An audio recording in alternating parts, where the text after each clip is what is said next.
Bintang Persib sindir gol Michael Kermensik di Persija. Penyerang Persib Bandung Davida Silva berkomentar mengenai gol penyerang Persija Jakarta Michael Kermensik pada laga melawan Arema FC Minggu 12 Februari 2023. Pemain asal Brasil itu memberikan sindiran halus terhadap gol yang berbau offside tersebut. Pemain Persib Bandung itu berdoa agar sepak bola Indonesia bisa dilindungi Tuhan dari gol-gol seperti itu. Davida Silva menambahkan aspek sepak bola Indonesia perlu berkembang. Menurut Davida Silva, semua pihak perlu berbenah agar liga memiliki komitmen dan profesionalisme sehingga gol semacam Michael Kermensik tak terulang. Gol yang dicetak ke gawang Arema FC memang mengakhiri masa paceklik Michael Kermensik. Pemain asal CSKA itu mengaku senang dan tidak peduli dengan komentar negatif seputar sah atau tidaknya gol itu.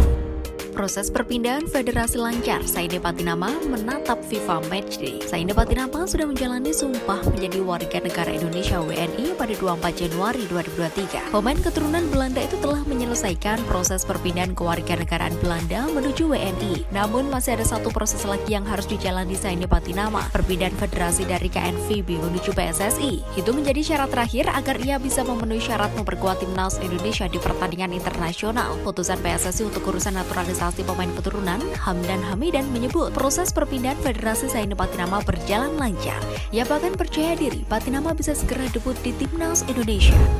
Persib akan lepas dua pemainnya ke timnas Indonesia U20. Persib Bandung sudah melepas Robby Darwis untuk mengikuti pemusatan latihan bersama timnas Indonesia U20 pada Rabu 8 Februari 2023. Tim yang dijuluki Garuda Nusantara itu sedang melakukan persiapan tampil di Piala Asia U20 2023. Adapun dua pemain lainnya yakni Kakang Rudianto dan Ferdiansyah baru akan dilepas Persib ke timnas Indonesia U20 selepas duel melawan PSM Makassar di Stadion Pakansari Cibinong, Kabupaten Bogor, Selasa 14 Februari 2023 sore waktu Indonesia Barat. Direktur PT Persib Bandung bermartabat PBB Teddy Cahyono mengaku sangat mendukung program timnas Indonesia. Namun saat ini, kata Teddy, Persib baru melepas satu pemain, Robby Darwis.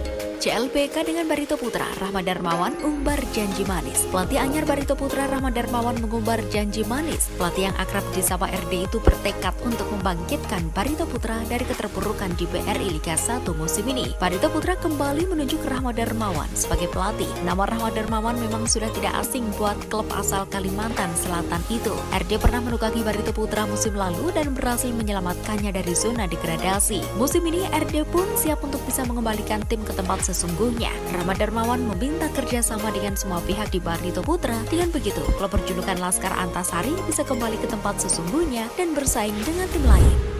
Marcelino Ferdinand resmi gagal tampil di Liga 1 Belgia musim depan. Bintang timnas Indonesia U20 Marcelino Ferdinand resmi gagal tampil di Liga 1 Belgia musim depan atau 2023-2024. Nasib sial menghampiri wonderkid 18 tahun itu setelah tak mendengarkan nasihat pelatih timnas Indonesia U20 Sintayong. Sejak menandatangani kontrak bersama KMS Kadense, Marcelino Ferdinand belum pernah menjalani debut. Gelandang lincah andalan Sintayong itu melewatkan dua laga Liga 2 Belgia atau Challenger Pro League 2022-2023. Terbaru, Marcelino Ferdinand tidak masuk skuad KMS Kadense saat kalah 2-3 dari RSCA Futur pada Minggu 12 Februari 2023 dini hari waktu Indonesia Barat. Kekalahan itu sekaligus membuat KMS Kadense finish di peringkat ke-8 klasmen akhir musim reguler. Dengan begitu, KMS Kadense gagal promosi ke Liga 1 Belgia. Park Hang-seo sebut hanya pura-pura ribut dengan Sintayong. Park Hang-seo diketahui sering saling singgung dengan kompatriotnya Sintayong. Ini sering terlihat di Piala AFF 2022 ketika timnas Vietnam asuhan Park Hang-seo berjumpa dengan timnas Indonesia besutan Sintayong. Di dalam pertandingan, keduanya menolak untuk berjabat tangan. Mereka pun kembali saling menyalahkan di konferensi pers mengenai hal ini. Namun demikian, situasi kini berbeda. Park Hang-seo sudah tidak menangani timnas Vietnam seusai Piala AFF 2022 dan kini terang-terangan menyatakan bahwa itu hanya bagian dari drama pertandingan saja. Sebenarnya dia membina hubungan baik dengan Sintayong.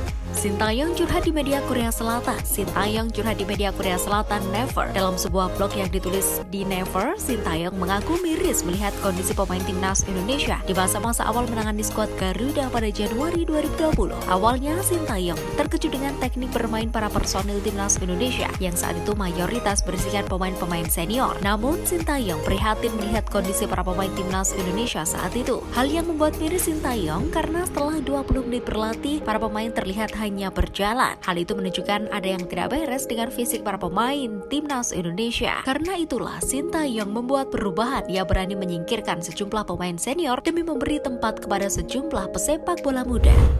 Zainuddin Amali konfirmasi 3 negara yang diundang ikut mini turnamen di Jakarta. Menteri Pemuda dan Olahraga Republik Indonesia Zainuddin Amali mengkonfirmasi 3 negara yang ikut mini turnamen di Jakarta. Selain Timnas Indonesia U20, nantinya turut serta Timnas Fiji U20, Selandia Baru U20, dan Guatemala U20. Menpora Amali pun membeberkan alasan mengapa ketiga negara itu yang dipilih ikut mini turnamen di Jakarta. Salah satunya adalah ketiga negara tersebut merupakan peserta Piala Dunia U20 2023 yang akan menjadi lawan Timnas Indonesia U20. Republik Dominika tidak akan menjadi bagian dari mini turnamen tersebut dan digantikan dengan Selandia Baru.